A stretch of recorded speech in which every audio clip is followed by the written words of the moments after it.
אפשר לתקן. מצווה ג' la última mitzvah de Sefer Bereshit. Bereshit tiene 3 mitzvot en total. Esta es la tercera mitzvah, mitzvah Gimel, que es la mitzvah de Gid Anashé. Entonces, vamos a ver de qué se trata. Shelo le'echol Gid Anashé. Esta mitzvah está en Parashat Vaishlach Yaakov, yesh ba mitzvat lo ta'aseh achat. De hecho, es la primera mitzvat lo ta'aseh de la Torah. Hasta ahora estudiamos 2 mitzvot, la mitzvah de Pru Uvu, la mitzvah de Brit Milá, las dos son mitzvot ta'aseh, mitzvot activas. Esta es la primera mitzvah que aparece en la Torah como una mitzvah negativa, lo ta'aseh. ¿Y cuál es la mitzvah? Y azarat Gid Anashé. Es la advertencia que está prohibido comer Gid Anashé. ¿Qué es lo que es el Gid Anashé? Entonces, normalmente se traduce, si lo traducimos, digamos, literalmente, el Gid Anashé es el tendón desplazado. Esa es la traducción literal, tendón desplazado. Pero, ¿cuál es ese tendón? Entonces, creo que se traduce normalmente como el nervio asiático. Vamos a ver qué es lo que está prohibido exactamente y por qué. Entonces, la prohibición es Azarat Gid Anashé, Sheneemar, como dice el Pasuk, Al-Ken, por lo tanto, Lo yochlu bnei Israel et Gid Anashé. ¿Qué significa Al-Ken? Bueno, entonces ahí hay toda una historia en que Jacob, antes de encontrarse con su hermano Esav, que lo quiere matar, entonces él se queda solo, Vaibater Jacob levadó, y tiene una lucha contra el ángel representante de Esav. Y en esa lucha, donde la lucha dura toda la noche, al principio el ángel quiere matar o destruir a Jacob y no lo logra, pero al final logra lastimar y darle un golpe en el Gid Anashé, en este nervio asiático. Y por eso Jacob queda cojo. Al final amanece, llega el Alot HaShachar, y en ese momento, dice Rashi, se cura Jacob. Y el ángel de Esav se quiere ir,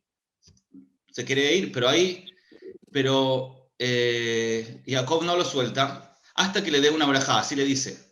No te voy a dejar ir hasta que me des una brajá.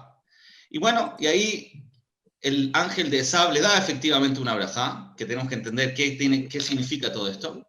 Pero al final, después de toda esa descripción histórica, entonces termina la Torah diciendo este pasuk, Al-Ken lo yochlu bnei Israel et Gid Anashé. Por eso no se comen bnei Israel, los descendientes de Jacob, no comen el Gid Anashé, por este golpe que le dio el ángel de Esav a Jacob. Es decir, se puede decir que empezó esa costumbre desde ahí, desde esa época, desde la época de Jacob, vino bastante antes de la entrega de la Torah y todas las mitzvot. Ya desde ese momento, Am Israel debería no comer el Gid Anashé.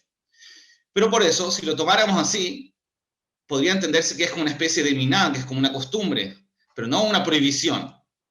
Y eso es lo que se podría mal entender del pasuk, porque el pasuk dice, por eso, Al-Ken lo yochlu bnei Israel et Gid Anashé. Pero acá el Sefer HaChinuch nos quiere aclarar que no es así. Ve'ai, esta advertencia, lo yochlu, esto cuando dice la Torah no comen, lo neemar al derech sipur. No es que lo está diciendo de forma de cuento. Ya que pasó esto, los descendientes de Jacob no quieren comer el Gid Anashé como algo, simplemente como una decisión voluntaria del pueblo judío. No es así. Klomar, mipnei she'era davar ze, por cuanto que sucedió esto, Ba'av, en nuestro patriarca, en Jacob. Por eso, nimnaim abanim, se abstienen los hijos de Jacob, milehol oto agid, de comer ese tendón. No es eso, no lo entiendas así, sería un error explicarlo así. Ela azarat Hashem itbaraj es una advertencia de Hashem, shelo yochlu, que no lo coman. En verdad, hay una opinión en la Gemara que dice que esta prohibición fue dicha en Sinai, en el monte de Sinai, junto con todas las otras 613 mitzvot, solamente que la Torah lo pone acá, pone la advertencia acá para explicarnos la razón, el tam. Pero en verdad la prohibición es desde la entrega de la Torah. Entonces, solamente que la Torah quería explicarnos por qué está prohibido comer el Gid Anashé. Entonces, la explicación es esta historia, este golpe que le dio el ángel a Jacob. Pero bueno, tenemos que entender qué significa eso, que porque el ángel golpeó a Jacob en la pierna, en este tendón, entonces por eso no lo comemos. ¿Qué tiene que ver? Este tendón es un tendón que parte de la columna, desde el final de la columna, y pasa por todo lo que llamamos, en hebreo se llama el yerej, el lomo creo que se dice en español, si no me equivoco. Pero de todas maneras hay dos. De oraita está prohibido solamente el gid que pasa por el lado del hueso. que hay un tendón que pasa por al lado del hueso, y eso es lo que está prohibido. Hay otro más, que es más externo, y lo prohibieron los sabios para evitar confusiones, pero la prohibición de la Torá es solamente ese tendón original que está al lado del hueso, que en el fondo es la conexión del músculo con el hueso, es lo que le da el sustento al pie para poder caminar. Y por eso es que cuando Jacob fue golpeado ahí, entonces empezó a cojear. Pero bueno, ¿cuál es la razón de que está prohibido? ¿Qué tiene que ver el hecho que él recibió ese golpe para que nosotros no lo comamos? ¿Qué tiene que ver? Entonces, hay explicaciones que dicen, antes de leer la explicación que da el Sefer Jinuj, me adelanto y digo otras explicaciones, que la razón es porque el ángel de Esav en el fondo simboliza la lucha constante que hay en toda la Galut entre Jacob y Esav. Jacob tiene la función de hacer Kiddush Hashem, de revelar el Kabod de Hashem en el mundo, y Esav y toda su descendencia, como por ejemplo Amalek, lo contrario. Es decir, hay una lucha entre los dos, y cuando Esav trata de matar a Jacob y no lo logra, por lo menos desde su punto de vista lo que él logra hacer es lastimar este tendón. Por lo tanto, dicen algunos Mefarshim, al lograr golpear ese tendón, significa que hubo una especie de intervención, un ataque, una contaminación del Gid Hanasheh, por el hecho de que ahí sí logró entrar, y por lo tanto quedó como si fuera contaminado en todos los seres animales, por lo menos los animales que podemos comer, este tendón. Como es algo espiritual, Jacob simboliza todo lo que viene en su descendencia, entonces como fue contaminado ese Gid Hanasheh por el ángel de Esav, por eso quedó prohibido para siempre. Seguramente esta explicación es cierta, la dice Mefarshim, pero tiene un problema, porque este pasuk que dice al Ken lo yochlu, lo dice el pasuk después de que Jacob ya fue curado. Cuando salió el sol, y está escrito en Rashi y Hazal dicen que Jacob se curó de este golpe, ahí es cuando la Torah dice, y por eso lo yochlu bnei Israel et Gid Hanasheh. Si fuera así, que la razón es porque se quedó contaminado y por eso no lo podemos comer, entonces este pasuk al Ken tendría que estar antes de que Jacob se curó. Tendría que decir, porque fue lastimado ahí, por eso es que no se come. No tendría que decirnos esta consecuencia después de que ya se soluciona el problema. Porque si se soluciona el problema, quizás ya no está la contaminación. Entonces todavía falta explicación para entender qué tiene que ver el hecho que Jacob fue golpeado ahí, para entender para nosotros y para, en el fondo, todas las generaciones, que este Gid Hanasheh quedó prohibido. Entonces, después de esta introducción podemos ver el Tam que dice el Sefer Jinuj. Dice el Sefer Jinuj lo siguiente. Mishorshei mitzvah zo, la razón de esta mitzvah, que dei shetie remez, para que sea un remez, nos viene a insinuar le Israel, shaf al pi, sheisbelu tzarot rabot, que a pesar de que sufran muchas tragedias bagaluyot, a pesar de que sufran mucho durante la galut, miyad ha'amim umiyad bnei Esav, por la mano de los pueblos y los descendientes de Esav que van a perseguir y hacer matanzas y persecuciones y problemas a Am Israel.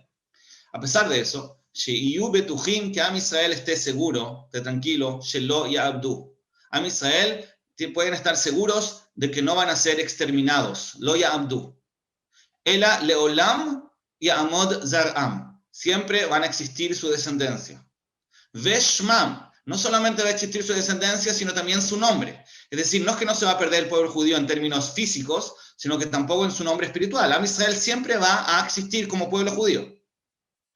Ve'yavo laem goel, va a venir un goel, ve'iga'alem, y los va a salvar miyad tzar, los va a salvar de los que los está haciendo sufrir. Todavía no entendemos cómo, pero esta mitzvah nos enseña el Sefer Jinuj, en el fondo nos da la seguridad de que incluso cuando Am Israel esté en una situación difícil, de todas maneras Hashem los va a salvar. No, nunca hay que perder la esperanza. Siempre vamos a existir como pueblo y siempre vamos a existir como Yehudim. Todavía no explicó cómo. Ubezochram tamid inyan ze, cuando recuerden esto siempre, alidei a mitzvah shetiel zikaron, por medio de esta mitzvah que se convierte en una memoria, Yamdu be'emunatam, eso les va a permitir, les va a ayudar a mantenerse firmes con su emuná, ubetzit katam, y en su cumplimiento de mitzvot, leolam, para siempre. Es decir, si no tuviéramos seguridad de que vamos a ser salvados, bajo cualquier circunstancia vamos a seguir existiendo, entonces podríamos entrar en una situación de Yeush, es decir, nos podríamos rendir. Am Israel ha pasado por situaciones muy difíciles, Am Israel podría decir, bueno, hasta aquí nomás llegamos, ya no tenemos esperanza, y por lo tanto la emuná se pierde, porque ¿qué es lo que es la emuná? La emuná significa confianza. Emuná viene de la palabra emun, tenemos confianza en Hashem. Desde que Hashem nos sacó de Egipto, desde ese momento tenemos emuná. Ve'aminu ba'Hashem u be'Moshe abdo. ¿Qué significa que tenemos emuná? No solamente que tenemos emuná en su existencia, a veces se traduce mal el concepto de emuná, como que emuná significa fe, pero en verdad no, emuná es mucho más que fe. Es decir, no tenemos emuná en que Hashem existe, eso lo sabíamos antes de que Hashem nos saque de Egipto también. Eso lo sabe cualquier persona que usa su lógica, de que el mundo no se hizo por una explosión casual. Seguro que tenemos emuná en ese aspecto. Pero lo que Hashem nos quiso demostrar en la salida de Egipto, que son las mitzvot que vamos a estudiar más a continuación, es que Hashem está presente para nosotros, es decir, que podemos confiar en Él, que Hashem nos sacó una vez de Egipto, nos eligió como pueblo, y ahora en adelante podemos estar tranquilos de que siempre Hashem va a estar con nosotros. Eso es un concepto de emuná. Ahora, esa emuná se podría perder si es que nosotros pensáramos de repente de que la situación está tan difícil que ya no hay esperanza. Si los Yehudim llegaran a pensar de que no hay esperanza, no tienen salvación, que Hashem no les va a mandar un Goel, entonces se perdería la emuná, porque en eso justamente consiste la emuná. La emuná consiste en que tenemos confianza en Hashem, de que nos está observando, nos está cuidando y nos va a rescatar. Entonces esta mitzvah, que vamos a ver todavía cómo, nos ayuda a mantener esa esperanza, por lo tanto nos permite la amot be'emunateinu, nos permite seguir en nuestra emuná, y también betzit katam, porque por lo mismo, si una persona pierde la emuná de que Hashem lo va a salvar, quizás ya no tiene motivación de cumplir mitzvot, ya no tiene motivación de hacer lo que Hashem le pide, porque igual siente que está perdido. Entonces, esta mitzvah que nos permite mantener esta emuná, esta esperanza, entonces nos ayuda para también tener emuná y también para seguir siendo tzadikim. Ahora va a explicar cómo esta mitzvah nos ayuda a tener esta conciencia. Te dice así, Ve'remez ze. ¿Cómo es esta remes, esta enseñanza, esta insinuación por medio de esta mitzvah? Lefi she'oto malach, aquel ángel, shenilcham im Yaakov Avinu, este ángel que luchó contra Jacob Avinu, sheba beKabbalah, que recibimos en transmisión, shaya sabo shel Esav. Sabemos que este ángel que luchó contra Jacob, lo sabemos por la transmisión desde Har Sinai hasta nosotros, fue transmitido de nuestros sabios hasta ahora, que ese ángel era el ministro, el Sar de Esav. El ministro, todos los pueblos tienen un ángel que los representa en el cielo, este era el ángel de Esav. Ratzá leokro le Yaakov min haolam, quería arrancar a Jacob del mundo, es decir, destruirlo, que no exista más. Y es lo que muchas veces ha pasado en la historia también. Bezagó, él hizo toda su descendencia, ese era el objetivo de este ángel. Pero lo yajolo, pero no pudo. El ángel no pudo destruir el pueblo judío. En vez de eso, Siagó lo hizo sufrir, Benegiat a Yerech. Lo hizo sufrir tocando su Yerech, que es este lugar donde está el Gid Anashe. Vejen Zera Esav, así también la descendencia de Esav, Metzaer lo hace sufrir al Zera Yaakov. Vamos a ver acá que hay una comparación, algo equivalente. De la misma manera que el ángel hizo sufrir a Jacob en su Gid Anashe, que está tocando el Yerech, así también la descendencia de Esav hace lo mismo con la descendencia de Jacob. Antes de ver exactamente esa comparación, quiero seguir un poco más para terminar la idea. Velebasov, al final, Tielaem Yeshuamen. Siempre durante la historia vemos que Hashem nos salva. También en esa ocasión, como dice acá, que Moshe Matzino Ba'av, así también encontramos en el padre, en el patriarca, en Jacob, Shezarjalo Hashemesh, que salió el sol, le refuató, salió el sol para curarlo, Venosha Minatzar, y se salvó del sufrimiento. Entonces, igual como en el padre, igual como en Jacob, a pesar de que hubo una intervención, un ataque, que hizo sufrir a Jacob y lastimó el tendón, por eso dijimos que se llama el tendón desplazado. El Gid Anashe, el Nashe significa que fue movido, no estaba en su lugar. El lugar donde está bien, pero vino el ángel y lo movió de su lugar. Ese movimiento es el tzar que hizo Esav, el ángel de Esav a Jacob. Pero después salió el sol y ese sol curó a Jacob y Nosha Minatzar. De la misma manera, Ken Izrach Lanu Hashemesh, así también nos va a iluminar a nosotros el sol, Shel Meshiach. De la misma manera, también si hay problemas, hay sufrimientos, hay galuyot, al final va a salir el sol del Meshiach, Vigabenu, y nos va a curar, Nitzarenu, Vigaalenu. Nos va a curar de nuestro sufrimiento y nos va a salvar. Amén, Bimera, Amén.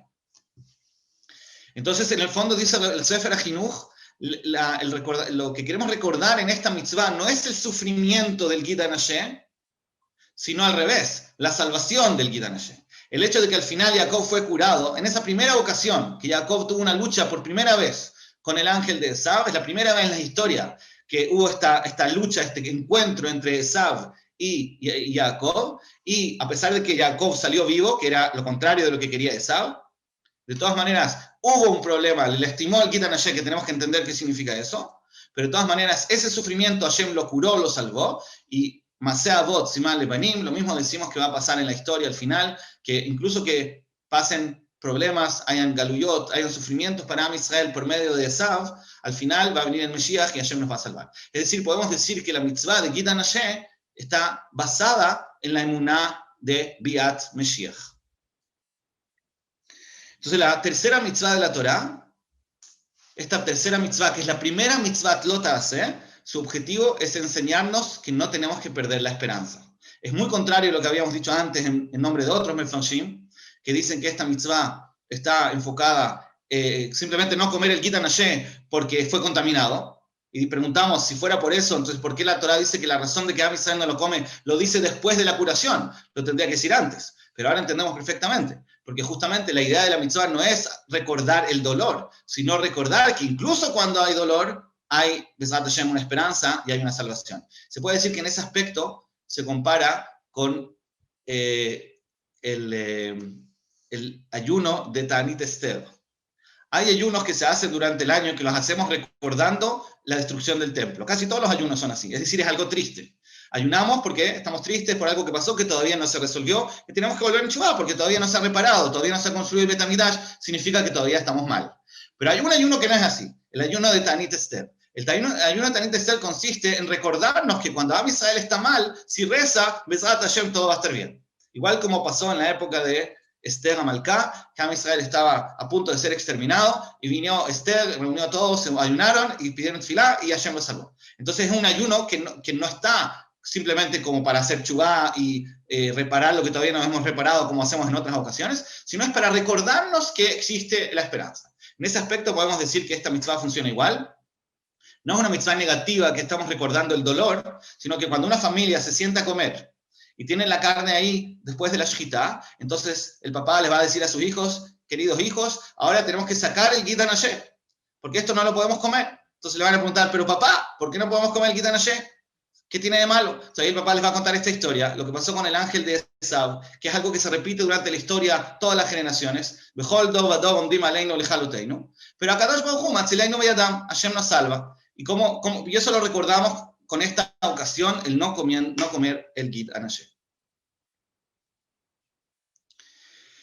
La Torá no dice Mefurash en ningún lugar, estoy respondiendo a alguna pregunta acá en el chat, la Torá no habla Mefurash del Biat Meshiach. El Humash no habla Mefurash del Biat Meshiach, es algo que está en la Masoret oral, que es uno de los principios de la Emuná, y acá lo menciona en forma insinuada, porque al final lo que importa es lo que nosotros hacemos, las mitzvot que nosotros hacemos para recordarlo. Ahora, todavía tenemos que entender por qué el ataque del ángel fue justamente ahí.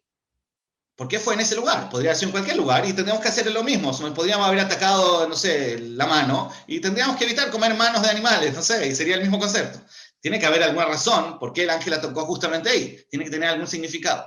Entonces, la verdad es que el hecho mismo que fue un Gid, el hecho que el ángel atacó el Gid, es curioso porque nosotros tenemos 365 Gidim en el cuerpo, que son equivalentes a las 365 mitzvot negativas Lo Ta'aseh, ¿cierto? Las otras son mitzvot aseh, son mitzvot positivas. Pero hay 365 mitzvot Lo Ta'aseh que son equivalentes a los 365 tendones que tenemos en el cuerpo. Y también son equivalentes a los 365 días del año solar. Dice Rav Tzadok HaKohen que el Gid Hanasheh es equivalente a un día del año, ¿cierto? ¿A qué día del año es equivalente el Gid Hanasheh? A Tisha B'Av. El Gid Hanasheh es equivalente a Tisha B'Av, porque ese es el día donde Am Israel realmente sufrió por estos ataques de los Goim en esta lucha constante que hay durante toda la historia. Entonces ahí es como es el punto débil. Ese es el día donde está el punto débil de Am Israel, como si fuera el punto débil donde está el lugar donde atacó el ángel de Gid Anashé. Es un Gid, entonces, porque un Gid representa justamente todas las mitzvot lot hace y representa todos los días del año, que hay un día en el año que Am Israel está débil frente a los ataques de los Goim. Pero todavía no entendemos por qué ese Gid y no otro. Podría haber sido otro Gid, ¿cierto? Entendemos que es un tendón, porque un tendón representa un día del año, que es el día de Tisha B'Av, que en el futuro, todavía no, pero en el futuro se va a convertir en el día de la destrucción. Pero ¿por qué tenía que ser en ese Gid específicamente? ¿Por qué tenía que ser en ese tendón? La verdad es que hay una explicación del Hafetz Haim que trae el nombre del Zohar. El Zohar dice lo siguiente, así dice el Hafetz Haim. El Gid Anashé representa los pies, ¿cierto? El Gid Anashé es el músculo, es el tendón que sostiene el músculo al hueso, es decir, lo que nos permite sostenernos, caminar, estar de pie. Dice el Zohar que cuando al final de la historia el ángel de Esav va a atacar a los Tamjim de Ogaita, a los que sostienen la Torá. Es decir, Jacob Avinu representa la Torá. Estaba Abraham, Yitzhak y Jacob. Abraham representa el Gesed, Yitzhak representa la Avodá, es decir, todo el servicio espiritual, la conexión con Hashem. El ángel de Esav va a llegar a un punto, va a intentar muchas cosas. Al principio trata de destruir el pueblo judío por completo, pero en un momento entiende que no puede destruir al pueblo judío. En la parte de Gesed de Am Israel, él acepta, incluso quizás la valora. Es algo indiscutible, todo el mundo universalmente se sabe valorar el Gesed que hay en Am Israel. Entonces la parte de Abraham Avinu no la puede atacar. La parte de Yitzhak es el que fue entregado como un corbán. Lo sacrificaron a él estaba dispuesto a sacrificarse. Entonces eso representa todo el servicio espiritual con Hashem, que quizás a la gente le cuesta más aceptarlo que la parte de Gesed, que es algo mucho más digamos, universal, pero de todas maneras, también eso es aceptado al final. También a la gente le gusta rezar, le gusta tener una conexión con Hashem, el mundo lo acepta. Pero hay algo que el mundo nunca va a aceptar, que es la Torá en sí, el estudio de la Torá. Eso no les gusta. El estudio de la Torá, eso no lo aceptan, y eso es lo que representa Jacob. Cuando dice el pasuk, Titen emet le Jacob, Jacob representa el emet, representa la Torá. El estudio de la Torá, como dice Ishtam Yoshev Ohalim, esa es la descripción de Jacob. Jacob es el que se sentaba a estudiar. Entonces Jacob representa la Torá. Esav aceptó a Abraham, aceptó a Yitzhak, pero no acepta a Jacob. Lo quiere matar por completo, pero no lo logra tampoco. Entonces, ¿qué es lo que ataca al final? Ataca a los Tamjim de Ogaisa. No lo que es la Torá en sí, sino los que apoyan la Torá. Los que sostienen la Torá, los pies de la Torá.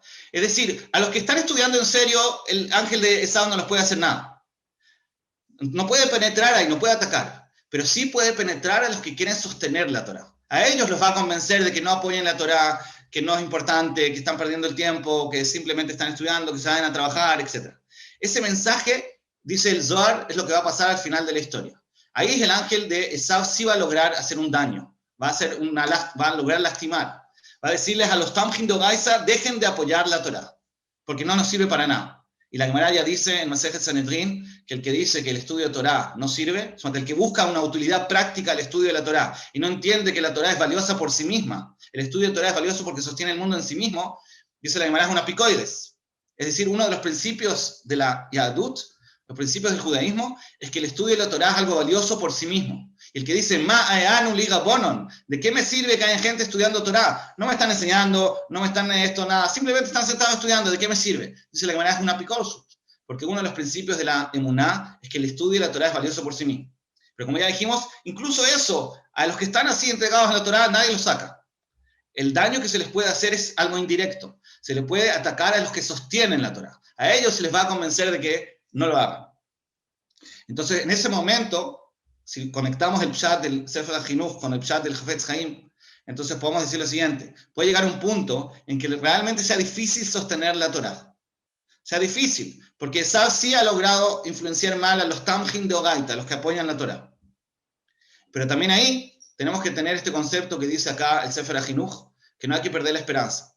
De la misma manera que Hashem nos ha salvado de todas las cosas, también nos va a salvar de eso. Es decir, todo va a estar bien. ¿Y cómo termina esta historia? Termina la historia cuando Esav se quiere ir a dar Shirah. El ángel de Esav quiere liberarse de la lucha con Jacob porque le toca por primera vez en su vida. Él estaba vivo desde la creación del mundo, es un ángel. Pero ahora por primera vez le toca decir Shirah.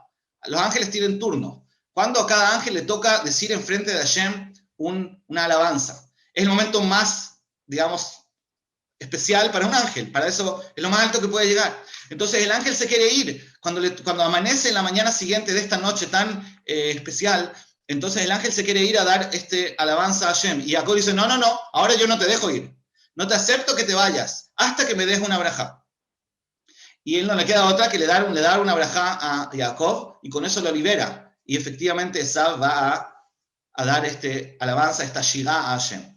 Cuando termine la noche, es decir, cuando termine la galut, cuando termine toda esta época de oscuridad, entonces Esav mismo se va a convertir en un pueblo que quiera alabar a Hashem.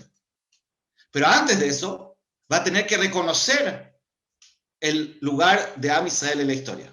Es decir, toda la lucha, explica así Rav Hirsch, acá en el Pasuk, toda la lucha entre Esav y Jacob es que Esav no le da lugar a Jacob, no le da lugar a los judíos, no tienen importancia y no tienen valor. Jacob no quiere convencer a nadie. Jacob lo único que quiere es decir solamente quiero que me aceptes, que me des la brajá, que reconozcas que yo merezco una brajá, una aceptación, nada más. Esav por su lado quiere matar a Jacob. Jacob no quiere matar a nadie. Jacob solamente quiere que lo acepten, que se acabe el antisemitismo, por decirlo así. Que se acabe la falta de reconocimiento de la importancia del pueblo judío en la historia. Al final de la historia, antes de que Esav llegue a cumplir su función también y decir esta alela a Hashem, entonces no le va a quedar otra que reconocer eso. Eso va a ser la brajá que le da Esav a Jacob. Y en ese momento también Esav cumple su función y ahí también termina el problema, termina la historia en el fondo cuando llega el Mashiach. Entonces nuestro mitzvah, cada vez que evitamos comer Gita Nashe, hoy en día es más fácil porque la carne ya viene lista normalmente, pero de todas maneras tenemos que saber que por lo menos al estudiar esta mitzvah, que aunque ya dijimos al principio que quizás no cumplimos todas las mitzvahs a nivel práctico, porque pocas personas son los que se ocupan de hacer nikub, que se llama, que es sacar Gita Nashe de la carne, y Ashkenazim Bichlal no comen esa parte del animal para evitar problemas, pero de todas maneras de estudiar esta mitzvah, entonces recordamos que también cuando hay dificultades, incluso dificultades, como dijimos, de falta de aceptación del valor de la Torá en el mundo, porque a la gente les cuesta aceptar, nos critica mucho. ¿Por qué estamos estudiando Torá? ¿Qué importancia tiene? ¿Qué valor tiene? ¿Qué vas a hacer con eso? Le preguntan al bajur que va a una yeshiva, ¿cierto? Entonces es una incomodidad, es algo difícil, pero tenemos que saber que no hay que perder la esperanza, porque al final va a salir el sol. Bezrat Hashem. Bueno, gracias a todos y les pido disculpas a los que no alcanzo a responder todas las preguntas en el chat. El tiempo es corto y Baruch Hashem, hay buenas preguntas. Shalom a todos. אפשר לתקן.